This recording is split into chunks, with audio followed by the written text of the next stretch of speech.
विश्व प्राणनाथ प्यारे सतगुरु महाराज की सतगुरु श्री रामचंद्र जी महाराज की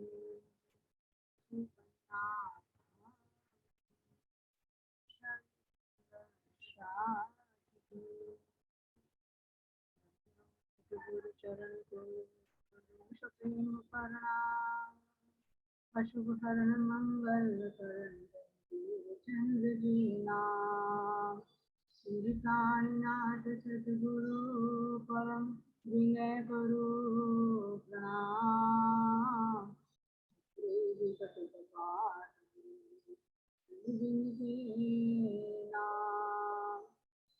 नाम मेरे तन सतगुरु मेरे आटो सकल कले निज करो पर श्री प्राणनाथ निर्मूल सती सिर में है राज शुभ नाम श्यामायुगल को पल पल करो प्रणाम करो प्रणाम विश्व प्राणनाथ प्यारे जी जय सतगुरु महाराज की बोलो सतगुरु महाराज की जय। श्री प्राणनाथ प्यारे की जय। हमें छोड़ के जग सपना अपने घर जाएंगे। हमें छोड़ के जग सपना अपने घर जाएंगे। दुख में दिन रैन कटे अपने प्रीतम को बताएंगे। दुख में दिन निकटे पिया को बताएंगे। पूछेंगे पिया हमसे कहो हाल क्या माया का। पूछेंगे पिया हमसे कहो हाल क्या माया का। हम तड़प के बोलेंगे पिया नाम न लो उसी का। हम तड़प के बोलेंगे पिया नाम न लो उसी का। गिर जाएंगे चरणों में पिया आप उठाएंगे। गिर जाएंगे चरणों में पिया आप उठाएंगे। हमें छोड़ के जग सुपना अपने घर जाएंगे। दुख में दिन रैन कटे प्रीतम को बताएंगे। धनी दे के लड़ी अपना दुख दर्द मिटाएंगे। धनी दे के लड़ी अपना दुख दर्द मिटाएंगे। प्यासी रूह को अपनी नजरों से पिलाएंगे। प्यासी रूह को अपनी नजरों से मिलाएंगे। सुख पालों में निज घर की पिया शेर कराएंगे। सुख पालों में निज घर की हमें शेर कराएंगे। हमें छोड़ के जग सुपना अपने घर जाएंगे। हमें छोड़ के जग सुपना अपने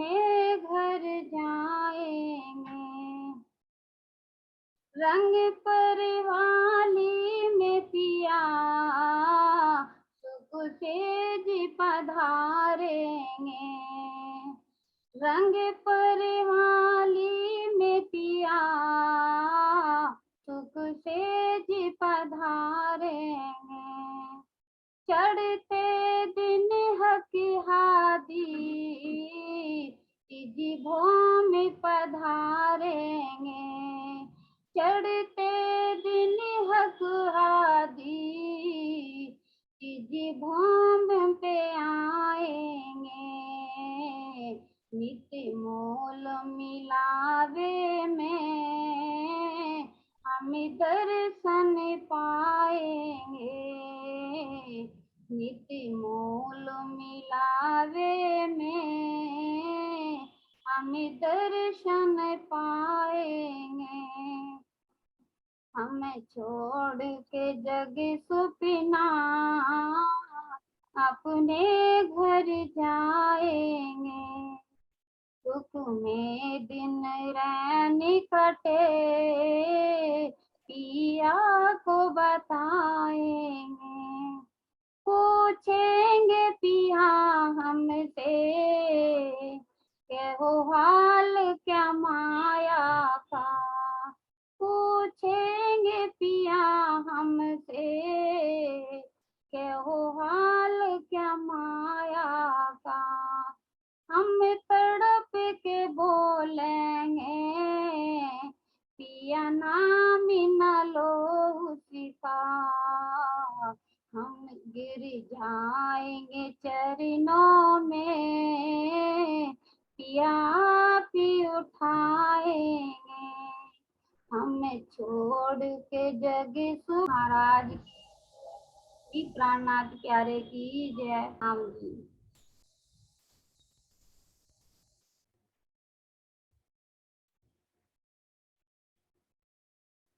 बोले श्री प्राणनाथ प्यारे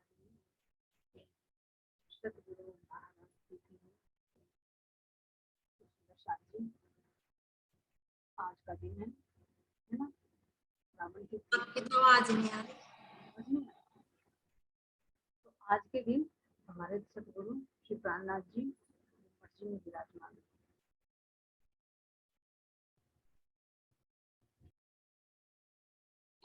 तो हमारे सतगुरु प्राणनाथ जी महाराज जी के श्रीमुख से जो वाणी उतरी हुई, तो इसी में ही पहला प्रकरण उतर चुके। जो कीर्तन के प्रकरणों का आज 3 दिन तक ही गायन चलता है ना। तो हमारे कीर्तन ग्रंथ के प्रकरण 88, 89, 92 और 93, तो इन प्रकरणों के अंदर क्या दिया है कि हमें किस तरह से अपने परमधाम की तरफ को चलना है। तो इन्हीं के गायन का विधान है। तो गायन के विधान का मतलब क्या है कि ये नहीं कि आज के दिन ही गायन, ये क्या है, इनसे क्या शिक्षा मिली कि हमें कैसे परमधाम की तरफ को अपने बढ़ना है। इत ही बैठे घर जागे धाम पूर्ण मनोरथ हुए सब काम। तो किस तरह से हमें इत ही बैठे हुए परमधाम के अखंड सुखों को लेना है, ध्यान से, चल से। तो ये सब इन प्रकरणों के अंदर महाराज जी ने दर्शाया गया है। लेकिन क्यों विशेष क्यों दिखाया गया आज के दिन, गायन का विधान क्यों पाया गया, ताकि सुंदर साथ और दिन ना स्मरण रखे। तो जब हमारे सतगुरु महाराज जी ने अपनी लौकिक शरीर की लीला को संवरण किया है और अपने नूरी तन में विराजमान होकर लीला आप भी कर रहे हैं, तो इसीलिए हमें शिक्षा दी कि किस तरह से तुम्हें अपनी शुद्धता से परमधाम में जाना। तो इसी के लिए अब शुरू में हम ग्रंथ का ये हमारा 88वां प्रकरण है, इसकी हम चौपाइयां लेते हैं जो हमारे धाम के नीचे हमें जी हम धाम, ये धाम चलने का प्रकरण है कि किस तरह से चलना है। सैया हम धाम चले जो आओ सो आइयो पीछे रहे ना एक दिन। हम पीठ दे संसार को जाए सूरत लगी। इसमें इंद्रावती सिद्धि जी क्या कह रही है, अपने धाम चलने की बात बता रही हैं। इसलिए महामती जी कह रही हैं कि जो आओ सो आइयो, ये सैयो ये सत्यो, अब हम अपने धाम की तरफ, मैं तो जा रही है ना। जो आओ सो आइयो पीछे रहे ना एक, जिसको आना है आइए, हमें तो पीछे एक पल के लिए भी संसार में नहीं। कैसे नहीं रहना, भले ही तन रहे लेकिन सूरता हमारी परमधाम में गमन करती। हम पीठ दई संसार को जाए सूरत लगी, तो संसार को पीठ दी, है ना। तो तभी तो कह रहे कि पहले आप मुड़ते हुए तीन दुनी करी मुर्दार और हक तरफ हुए चलते उड़ पहुंचे नूर के पास। तो इसीलिए महाराज जी कह रहे कि हमने संसार को पीठ दे दी और हमारी सूरता कहाँ पर लग गई है, परम। तो ये कैसी स्थिति बनेगी सूरता की, पर मार्फत की स्थिति। एक ज्ञान की स्थिति से रहना है, एक मार्फत की स्थिति। तो जब मार्फत की स्थिति में सूरता पहुंच जाती है तो वो इस संसार में रहना नहीं चाहती, इस संसार से वृत्ति हट जाती है।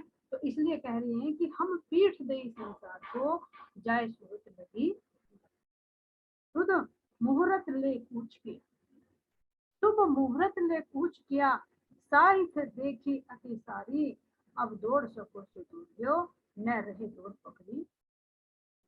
हमारी इंद्रावती सिद्धि जी क्या कह रही हैं कि शुद्ध मुहूर्त ले पूछ किया, मैंने शुभ घड़ी शुभ अवसर जानकर अपने परम धाम की तरफ को मैंने पूछ लिया, है ना। तो शुभ घड़ी शुभ मुहूर्त क्या है, कोई पंडित से पूछना पड़ेगा। ये शुभ जी मुहूर्त और शुभ घड़ी जब है, जब हमारे धाम देने की इतनी अति मेहर हमारे ऊपर हो जाए कि हमारी सूरता परम धाम में, तो हमारे लिए वही घड़ी वही पल हमारे लिए शुभ, शुभ मुहूर्त जी और शुभ घड़ी जब धाम देने की मेहर हम पर बरस जाए। साहित्य देखी अति भारी, अब मैं क्या कह रहे हैं कि इस संसार से मैंने अपनी सूरता को परम धाम की ओर मोड़ दिया है, और अब मेरी जो दौड़ है, उस दौड़ के पीछे पीछे जो कोई दौड़ सकता है तो दौड़ो, नहीं तो मेरी दौड़ तो किसी के पकड़ाई में नहीं आने वाली। तो वास्तव में अब ये कब कौन पकड़ सकता है दौड़, जिस रूह पर धामधनी की क्रिया होगी, जिसको धामधनी अपने हृदय के उस रस को पिलाना चाहिए, तो बाहर से चाहे कितनी भी दौड़ लगा, एक तो धनी के हुक्म से अंदर जा रही है और एक पर अभी धनी का हुक्म नहीं है, तो वो कितनी भी दौड़ लगा ले, कितने भी कर्म कांड कर ले, कितने भी भजन कर ले, कितनी भी भक्ति कर ले, बिना धनी के अंदर रस में प्रवेश नहीं किया। सखी पर यह मेहर हुई, इसलिए कह रहे हैं कि अब दौड़ सको तो दौड़िए, न दौड़ पकड़ी हमारी। अब मैं तो परमधाम की तरफ को दौड़ रहा हूँ, इतनी तीव्र गति से दौड़ रहा हूँ, मैं न धाम देने के हृदय में समाहित हो रहा हूँ। अगर कोई मुझे पकड़ सकता है तो कौन पकड़ सकता है, वही पकड़ सकता है जिसको धाम देनी।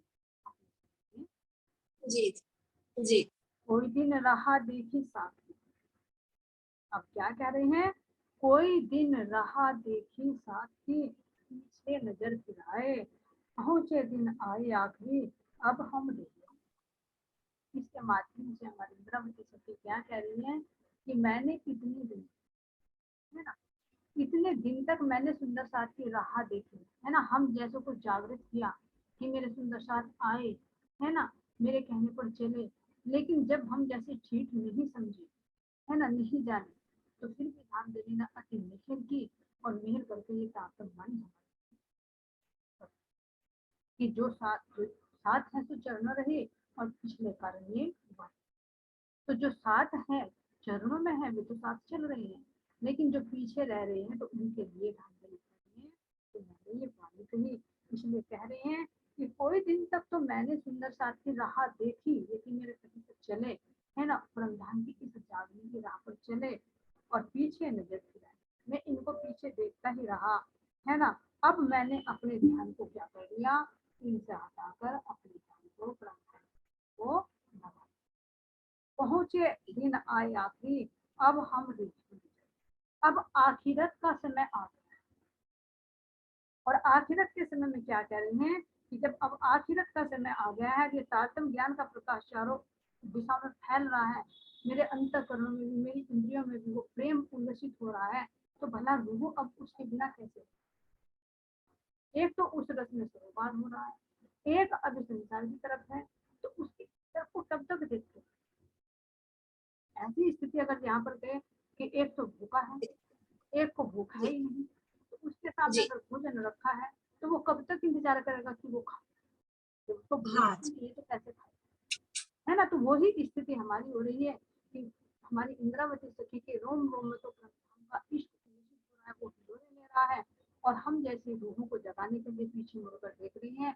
लेकिन जब क्या कह रही हैं कि अब पहुंचे दिन आखिर, अब आखिर का समय आ गया है, मेरे रोम रोम में वो भी है क्या, ज्वाला झटक रही है, वो प्रेम उल्लसित हो रहा है, तो अब मैं उसके बिना नहीं। जी जी हम संग चलो सो ढील जिन करो, छोड़ो आ संसार, सूरत हमारी कछु ना रही, हम छोड़े आस आ। हमारे साथ जो भी सुंदर साथ परम धाम की राह पर चलना चाहते हैं, ये नहीं कि धाम चलते समय ही कहा, पहले ही वर्णन कर दिया था। जी हमारे साथ जो भी सुंदर साथ परम धाम की राह चलना चाहते हैं, उन्हें चिट्ठी जी बनने में जरा भी ढिलाई नहीं करनी चाहिए, है ना। क्यों? क्योंकि इस ध्यान से ही आत्मा अपने परमात्मा के प्राप्त कर सकती जी है। आवश्यक संपूर्ण सूरत हमारी कछु नारी, हम छोड़े आस आकार। तो आस आकार क्या कह रही हैं कि जो लौकिक शरीर, लौकिक इच्छाएं, तृष्णाएं हैं, उनको तो मैं जी भी छोड़ दी, चाहे वे दैहिक हो और चाहे वे पारंपरिक। तो अनावश्यक संपूर्ण सांसारिक इच्छाओं का परित्याग कर दीजिए। इस संसार में तो मेरा जरा भी ध्यान नहीं रह गया है, मैंने तो अपने शरीर की चिंता छोड़, शरीर की भी चिंता जो सबसे प्यारा होता है। सूरत हमारी कछु ना रही, हम छोड़ी आस। इस शरीर से भी कोई इच्छा नहीं रही, संसार की तो संसार की। और क्या कह रहे हैं कि बस अब मेरी सुनता इस दिल को, जीव को छोड़कर अपने धाम के जा रहे। नेक बसे हम ब्रज में, नेक बसे रास माहे, आगे तो धाम आया, तब तो आंखें खुली। ब्रज में हम थोड़े समय, कितने समय तक रहे? 11 वर्ष और बाबू। जी इसके पश्चात रात में थोड़े समय, यानी एक रात्रि की लीला। इस जागने के ब्रह्मांड में तो श्री मुखवाणी के ज्ञान से परम धाम का ज्ञान हो चुका है, जो ब्रज और रास में नहीं। इस समय अपनी आत्म जागृति के लिए सबको सावधान हो जाना चाहिए, अर्थात केवल स्वरूप के जाना। अब इसमें क्या कह रहे हैं? नेक बसे हम ब्रज में, नेक बसे रास माहे, आगे तो था मैया, तब तो आंखें। यानी हम जी कितने समय तक रहे? केवल 11 वर्ष। 11 रात के देखे जी तो एक रात्रि, बल्कि वो रात्रि यहाँ की रात्रि नहीं है, आदि नारायण की भी रात्रि की कोई है ना, योग माया की रात्रि, लेकिन फिर भी संख्या में बता रही तो एक रात्रि। और अब जागने के ब्रह्मांड में तो कह रही है कि हमें कितना साल हो, जी जी तो 4 इतने सालों में तो हमें ये जागने के ये प्रकाश मिला ब्रज और रास में, तो हमें ज्ञान नहीं था, तो फिर भी हम इतने समय रह पाए। हाँ जी और यहाँ हमें जागने के इस ब्रह्मांड में पूर्ण ज्ञान हो गया कि मेरे धाम धनी जी कौन है, मेरा धाम कहाँ पर है ना, ये माया क्या है। जब जैसे अभी थोड़ी सी किसी ने अपने भाव व्यक्त किए कि ये धाम धनी पूछेंगे माया क्या है ना, हम इसका नाम भी लेना नहीं चाहेंगे, तो ये सारे भाव सारा पता है, जी जी नहीं जा रहे, फिर भी माया में मस्त हूँ। तो इसलिए कह रहे हैं कि अब ये ढील क्यों है? इंद्रावती सखी पूछ रही है मन कि अब तो पूर्ण प्रकाश आ गया है, तो फिर क्यों ढील है? जी यानी अब जी तुम्हारे अंदर वो प्रेम, वो लगन कम हो गई जो ब्रज और रास में थी। लेकिन अब आत्मा भी जागृत ज्ञान से होकर धामधनी के ज्ञान के प्रकाश से प्रकाशित होकर कह रही है कि धामधनी मैं तो एक पल भी ना रहूं, लेकिन क्या करूं, तेरा हुक्म है।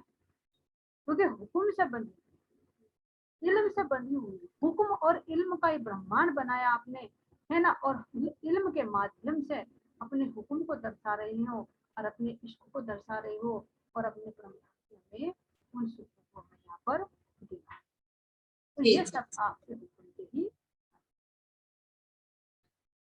साथ चले, जो ना चलिया ताए लगसी आग दोजक, तलप तलप जाए जीव जाए सी जानो।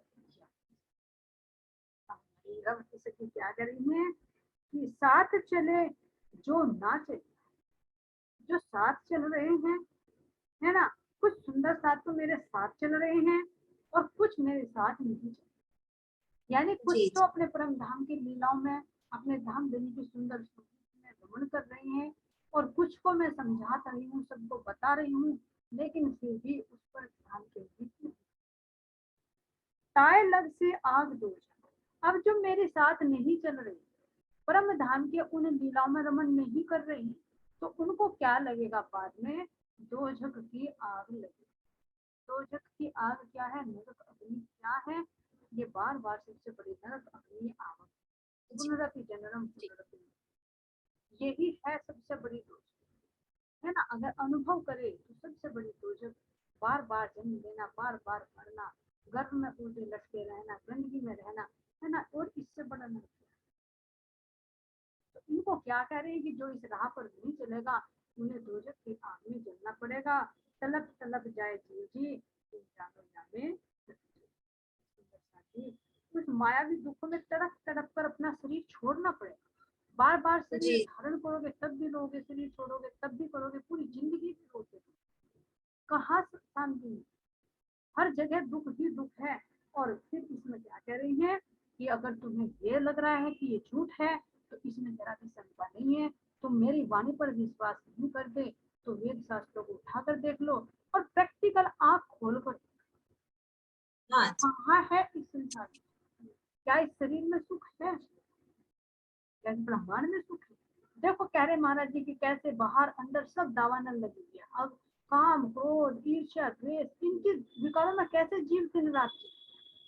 बाहर जी से जी देखने के लिए साधु संत लगेंगे, लेकिन अंदर में कैसे ईर्ष्या द्वेष की अग्नि प्रज्वलित रहती है हर एक के। तो इसलिए शुरू में ही माया का प्रकरण दिखाते महाराज जी ने कह दिया कि चाहे कोई साधु हो या दानव हो, चाहे राक्षस हो, किसी को भी इस माया में ये दावानल की भांति प्रज्वलित, सब इसके विकारों में ग्रसित हो रहे हैं, है ना। तो जो जी इससे निकल जाएगा, जागृति में आकर आत्मा के स्तर पर देखेगा, तो वही इन जलती हुई ज्वालाओं का अनुभव कर सकता। इसलिए कह रहे हैं कि जी इसमें कोई तक पीछे अटकाओ ना रखो रंचक, जो आओ संग हम, तुम जानोगे वह नेक है, पर जरा होशी जुलम। यदि आप मेरे साथ आते हैं तो माया का कोई भी आकर्षण अपने मन में न रखना। अब ये कंडीशन जी है ना, प्रेम गली यानी दो ना, पीछे अटकाव ना राखो रंचक, जो आओ संग हम। अगर सुंदर साथी, अगर आप मेरे साथ आना चाहते हो तो माया का थोड़ा सा निरंचक मात्र भी लगाओ ना रखो। आपको बाह्य रूप से तो यही लगता है कि ये माया बहुत ही अच्छी, बाह्य जी रूप से जी देखेंगे तो बहुत अच्छी है, किंतु इसके प्रति जरा सा भी आकर्षण आत्मिक सुख के लिए घातक है। तुम जानोगे वो है, पर जरा होशी जुलम। बाहर से तो ऐसा लगता है कि जैसे मान लीजिए कि कोई कलश उघड़ा हो है, ऊपर से वो स्वर्ण से बना हुआ हो और अंदर उसके मजरा। तो ऐसे ही इन सांसारिक सुखों के लोग है ना, लालच प्रलोभन है जितने, तो बाहर से तो कितने सुंदर लगते हैं, लेकिन अंदर में क्या है इसके? मूल में दुख है। तो बाहर से यह आकर्षण भले रूपवती की पूतना की भांति लगती है कि बाहर से तो बड़ी सुंदर रूपवती है ना, बड़ा लाड़ प्यार दुलार जता रही है, लेकिन अंदर तो वो अपनी हृदय में तो विष भरा हुआ है। जो दूध पिलाकर अपना अमृत पिला पिलाकर ये माया आत्मा को जीव को काल के ग्लास में भर, जी कह रही है कि इसके आवरण को हटाकर इसकी वास्तविकता को, जो आवरण डाला जाता है, आवरण विक्षेप और काल जो काल नहीं होती, तो इसके आवरण जी को हटाकर, जैसे इस शरीर को देखे कि शरीर के मुख में होकर कितने अवगुण हो जाते हैं, कि शरीर को भी तो देखो, थोड़ी सी ये इतनी प्यारी स्किन लगती है, इसको थोड़ा सा खुश कर तो देखो इसके अंदर से क्या मसाला निकलता है। गंदगी महाराज जी कह रहे हैं 10 इंद्रियों के अंदर कितना प्यारा लगती है, हाय तेरी आंखें, हाय तेरी नाक, हाय तेरे गाल कितने सुंदर, और थोड़ी सी इनके अंदर से खुरच कर आवरण को हटाकर देख लो, इसको छूना भी पसंद नहीं करो, कितनी गंदगी इसके अंदर। तो इसलिए कह रहे हैं ये तो सही कुछ नृत्य की खान। तो इसलिए कह रहे कि इसकी वास्तविकता को देखो, है ना, जिसके मुंह जाल में तुम फंसे हो, तो इसको छोड़कर तुम अपने आत्मिक चक्षुओं को खोलकर अपने परमधाम की सुंदरता को, अपनी आत्मा के सुंदर स्वरूप को और अपने धाम देने के लाड़ और प्यार को, हम छोड़े सुख सुपन के, आए नजरो सुख अखंड। अब हमारी द्रवती सखी कह रही है कि मैंने तो इन सपन के तो सौपन ही अपने परमधाम की दृष्टि से देखो, हम मूल में बैठे हैं तो इस सौपन को ही तो देख रहे हैं। तो ये सारा सौपन ही तो है, चाहे ये पिंड है, चाहे ब्रह्मांड है, जितना भी कुछ है, सब क्या है, ये बनने और मिटने वाला है। तो ये सब क्या है, एक सौपन है। और सौपन कभी शाश्वत नहीं, भासता है आदमी को। जी तो हम छोड़े सुख सुपन के, आए नजरों सुख। जब परम धाम के अखंड सुख नजरों में आएंगे, जब तुम बार बार बार बार अपने ध्यान को परम धाम में लेकर चलोगे, तो जब परम धाम के सुख तुम्हारे हृदय में आएंगे, तो ये संसार के झूठे सुख, जब ये सुख आयो घर में, तब आए आयो आनंद अखंड बिल्कुल श्री शरीर। तो उसके लिए बता क्या करना पड़ेगा, प्रयत्न तो करना पड़ेगा। बिरहा उपजा धाम का, पीछे हो गई आग ब्रह्मांड। मैंने संसार के झूठे सुखों को छोड़ दिया है, मुझे परमधाम के अखंड सुखों का अनुभव भी हो रहा है। अब आत्मा जब भी तो अनुभव करे परमधाम के, या तो परमधाम के सुखों को ले पाएगी, या फिर ये माया के सुखों को। ये हाँ सब जी, दो जगह नहीं है, या तो यहाँ की ढील पड़ेगी या परमधाम की। जी जी तो इसलिए कह रही है इंद्रावती सखी कि मैंने तो झूठे सुखों को छोड़ दिया है और अखंड सुखों का अनुभव मुझे हो रहा है। अब मुझे परमधाम का विरह सता रहा है, बार बार मेरे रोम रोम में, मेरे अंतःकरण में मेरे परमधाम की स्मृति बार बार बार बार उठ उठ कर धार। इस विरह के कारण ही यह संपूर्ण संसार मेरे लिए अग्नि की लपेटों के समान कष्टदायी हुआ। तो कैसी स्थिति बनती है यहाँ पर, ये अनुभूति तो सही पूछे तो हमारी इंद्रावती सखी का अनुभव है जो उन्होंने प्रकट किया। लेकिन वास्तविक अनुभव तो इसका जब हो सकता है जब ये स्थिति हमारी बने। अगर प्रैक्टिकल में भी यहाँ देखे, अगर कोई अपने घर को छोड़कर चला जाए, है ना, हम तो लेडीज हैं, अगर थोड़ा सा देखो कि कहीं एक दो दिन के लिए रहना पड़ जाए, तो कैसे बार बार घर की याद आती। मेरे घर में जी ये नहीं हुआ होगा, है ना, कुछ भी काम करेगी मेरे घर में पता नहीं जी झाड़ू लगी होगी नहीं होगी। देखो कोई 2 दिन भी नहीं रहना चाहता, बार बार ये कितनी भी सुख सुविधा, कितने भी उनको लाड़ प्यार से, है ना, ये प्रैक्टिकल है, चलो फिर भी कुछ है। लेकिन एक अज्ञानी जीव को अगर देखे तो उसको चाहिए तुम अभी 2 दिन का प्रैक्टिकल, जब उसकी कितनी भी सेवा करो, अच्छा नाश्ता करो, अच्छी जगह सुलाओ, उसी पैर भी दबाओ करो, लेकिन कैसे बार बार अपने घर बुलाए, है ना। पता नहीं मेरी बहू ने क्या होगा, पता नहीं मेरे पोते भी रो रहे होंगे या नहीं हो रहे, पता नहीं झाड़ू लगी होगी या नहीं होगी, पता नहीं उन्होंने नाश्ता करा होगा नहीं, सारी कितनी वृत्ति वही घूम। तो ऐसे ही हमारी इंद्रावती सखी के अंदर हो रही है और हमारे अंदर भी ये होनी चाहिए, किसके प्रति, अपने अखंड धाम के। जब जो कहा जी अष्टपहर लीला वो बार बार चित्त में उमड़ उमड़ कर आए, तो इसी विरह में तो ये संसार से अग्नि की भांति। किसी के कोई अच्छा नहीं लगेगा, तुम जाते जाते को पकौड़े खिला दो, फिर रोजाना तेरे लिए अच्छे अच्छे व्यंजन बनाऊंगी तो टाइम से लंच करके जाना, कह देगी ना भैया मेरे तो घर का काम बिगड़ना है, सब छोड़ के।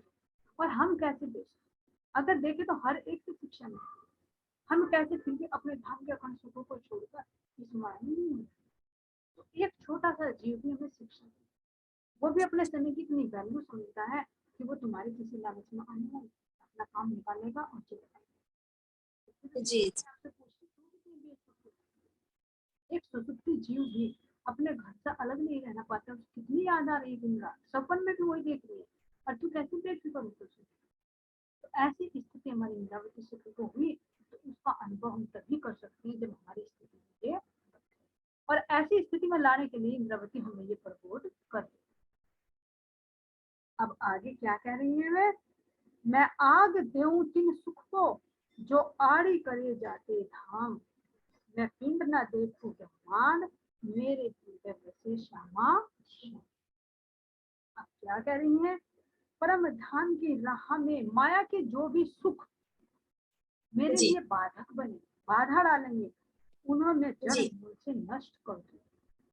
तो हमें भी ये डर निश्चय, ये भी महाराज जी के सही कुछ असली है, यही हमारे लिए व्रत है। जो आया था ना कि व्रत रखते हैं, व्रत रखने का मतलब ये नहीं कि तुमने आहार नहीं लिया और तुम्हारा व्रत हो गया, धाम जी नहीं दे गया। ये जी है असली व्रत जो दे रही हैं, ये हमें चलना है। ये व्रत का मतलब होता है एक नियम, ये हमें नियम जी ले लेना है, ये व्रत रखना है जब हम इस वाणी को अपने व्यवहार में उतारें। और जी, यही जी, व्रत यही नियम हमें अपने परम धाम में जाना है। तो व्रत भी क्यों रख रहे हैं? ताकि हमारे सतगुरु खुश हो और हमें परम धाम मिलने का। लेकिन हमारे सतगुरु कह रहे हैं सच्चियों, बाहर से तो तुम चाहे कैसे भी शरीर को आहार दो चाहे नहीं आहार रखो, लेकिन आत्मा को जरूर आहार दो। ये आत्मा जी, का जी, आहार है अपने धाम में घूमना, अपने धाम जाने की शोभा को निहारना, उनसे प्रेम से मीठी मीठी बातें करना, ये हमारी आत्मा का आहार।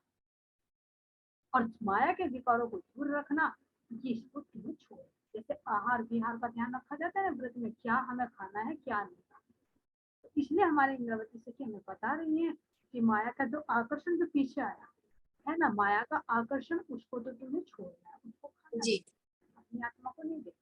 और आत्मा को परमधाम के सुखों में रमण कराना, वो उसको आहार देना। अभी कह रहे हैं कि जो परमधाम की राह पर चलते हुए जो बाधा आती है, तो उन बाधाओं को नष्ट करना, उनकी तरफ ध्यान न देना।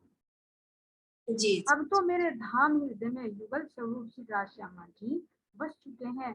अब न तो मुझे शरीर दिखाई देता है और ना शरीर। तो ये प्रेम की विरह की स्थिति इंद्रावती सखी के अंदर हो रही है, इसको वे व्यक्त कर रही है। और हमारे अंदर भी ऐसा होना चाहिए, तभी हम उनके साथ चल रहे हैं। ये तो कह रहे कि अगर जी, पीछे रह गए, हम इस राह पर ना चले, तो हम पीछे ही जैसे आज तक रहे, हाँ जी, तो हमारा बन ही नहीं पाता। तो फिर बाहर से जी, व्रत करने, व्रत तो ये है असली, जो हमारे धामधनी में बताया कि तुम्हें क्या छोड़ना है और क्या तुम्हें लेना है। पकड़, परम धाम की चितवनी की राह में माया के जो भी सुख बाधा डालेंगे, उन्हें मैं जड़ मूल से नष्ट कर दूंगी। अब तो मेरे धाम हृदय में युगल स्वरूप श्री राजश्यामा जी बस चुके हैं। अब न तो मुझे शरीर दिखाई देता है और ना ही मुझे संसार नजर आता। कई किताबें कई साथकार ने, सो भी गाई जगावन, ये सुन के जियो ना दोरिया जी खुशी। क्या कह रही जी, हैं? सुंदर साथ को जागृत करने के लिए मेरे तन से ये तारतम वाणी के 14 भाग प्रकट हुए, 14 अंग प्रकट हुए हैं, है ना। इस ब्रह्म वाणी की आवाज को सुनकर जो धनी के प्रेम में दौड़ नहीं लगाएगा, उसके लिए तो यह धरती तपाए हुए तवे के रंग के समान हो, तपे हुए तवे के रंग के समान हो जाएगी। यानी वो रंग कैसा होता है? विरह की अग्नि में, दुख की अग्नि में यहाँ पर जलना, गुणों में तपना पड़े, जो जी, इस जी, वाणी के माध्यम को पाकर भी, इसके प्रकाश को पाकर भी परम धाम की राह पर नहीं चले। टाइम होने वाला है जी, है ना। तो क्या कह रहे हैं? इस ब्रह्म वाणी की आवाज को सुनकर जो धनी के प्रेम में दौड़ नहीं लगाएगा, तो उसका क्या हर्ष होगा? वो जीव इस आवागमन में बार बार घूमता रहेगा, 84 लाख योनियों में चक्कर काटता रहेगा और दुख सुख इनमें रमण करता है। और अब तो महाराज जी कह रहे हैं कि अब तो है, समय है। क्यों? मानवता नहीं, तुम्हारे पास तो आतंकवादी है, कलयुग है, भरत खंड है, सारी सुविधा तुम्हारे पास है। और तो और इतनी मेहर देखो कि घर बैठे ये सुख मिल रहा है। भले ही टेक्नोलॉजी है, लेकिन ये तो धाम देने की मेहर है। मेहर देखत पांच तत्व, पिंड ब्रह्मांड सब मेहर के बीच बसे। तो चाहे पिंड है चाहे ब्रह्मांड है, सब में हमें दान देने की मेहर है। तो कितनी सुविधा कर रहे हैं कि तुम घर बैठो। नहीं तो पहले भी देखो आश्रम में कैसे 1 घंटे के प्रवचन के लिए 2-3 दिन लगाने पड़ते, हाँ जी, है ना। कहीं पैकिंग करनी, कहीं कुछ करना, कहीं पैसों की व्यवस्था करना, 100 बात सोचो। इतना अंदर का नहीं मिलता था जितनी बाह्य वृत्ति हो जाती थी। और अब धामधनी जी, कह जी, रहे हैं जैसे भी नंगे पूछे अपने घर में बैठो, है ना, घर में बैठकर इस तो कितनी सुविधा। तो इसको भी कह रहे हैं अगर तुम इस बेहतरीन अवसर का भी लाभ नहीं उठाओगे, तो फिर क्या होगा तुम्हारा अर्थ? पछतावे के अलावा कुछ। कई लोग हैं लिए लज्जा लिए, कई लिए अहंकार, या चले पीछे कई पटके, जो कहते हम सिख। सुंदर साथ की जमात में बहुत से सुंदर साथ ऐसे भी हैं जिनका यह दावा है कि वे सब में सिरदार हैं। यानी क्या करते हैं कि मैं ब्रह्म श्रेष्ठ हूँ और बाकी सब जी, जीव। तो ऐसे भी दावा करते हैं, सुंदर साथ की कैटेगरी दिखा रहे हैं। कई लोभे लिए, लज्जा लिए, कई लिए अहंकार, कोई तो लोभ के वशीभूत हो। अब देखो कैसे दावानंद से, भले ही वाणी के साथ जुड़े हुए, वाणी का पठन कर रहे हैं, पाठन कर रहे हैं, लेकिन किसके लिए? पीछे क्या है? भाई मैं तुझे सुना रही हूँ, मुझे थोड़े से तेरे से कुछ पैसे मिल जाए, तू मेरी शिष्य है,